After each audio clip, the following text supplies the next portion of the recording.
桂林山水甲天下，陽朔山水甲桂林，終於可以解鎖呢一個地方啦，就係桂林同陽朔。今次我哋會以上下兩集咁樣去介紹我哋4日3夜喺桂林同陽朔之旅。如果想要嚟陽朔遊玩體驗好嘅話呢，我真心建議大家最好要避開旺季。我哋11月中嚟呢，就真係完美同埋好舒服啦。首先呢，我哋就入住港舍酒店，網上評價非常之好，價錢合理，而且呢仲要喺桂林最旺嘅正陽步行街上邊。基本上從踏入酒店到離開，我哋對佢哋服務態度同埋房間都好滿意。兩間房都唔算大，但係好乾淨整齊。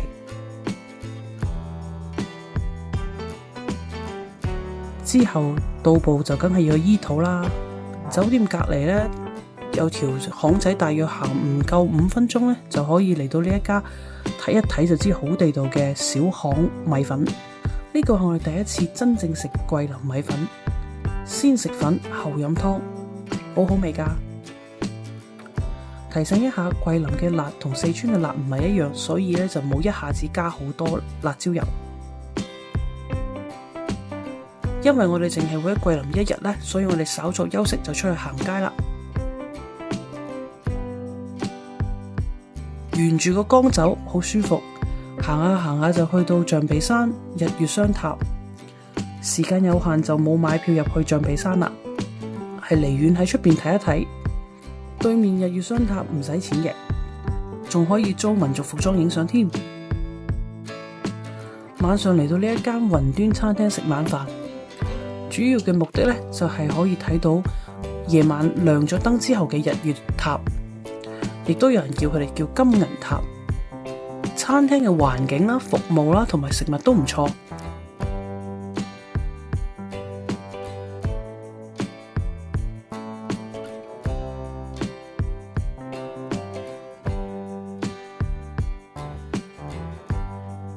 食飽飽之後呢，就去酒店樓下嘅正陽街行下。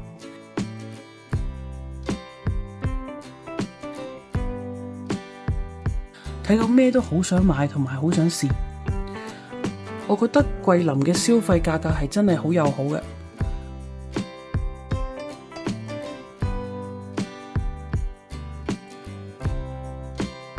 第二日一早呢，就去到酒店頂樓嘅餐廳食自助早餐。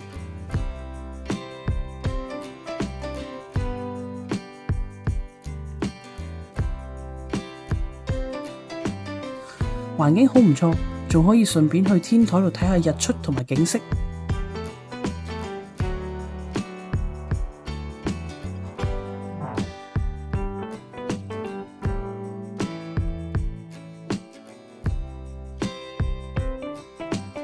食完早餐呢，仲有啲時間，我哋就去正陽街對面嘅東西巷。呢度主要呢就係歷史文化區，有好多古建築同埋小店可以購物同埋打卡。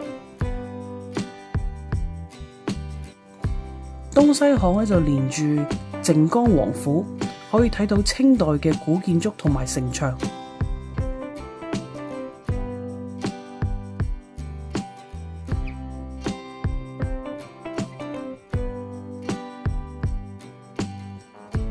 喺酒店退房之後呢，居然仲送當地特產嘅羅漢果作為伴手禮，真係好貼心。出發去陽朔之前呢，我哋就喺金記度食咗個午餐先走嘅。呢一間呢都係喺桂林必食榜上面，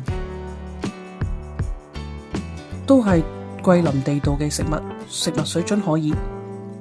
短短喺桂林24小時呢，都行程滿滿，食飽飲足先走噶啦。有人話桂林係廣東嘅後花園，到處呢我哋都撞到講廣東話嘅遊客。下一站去陽朔，記得留意啦。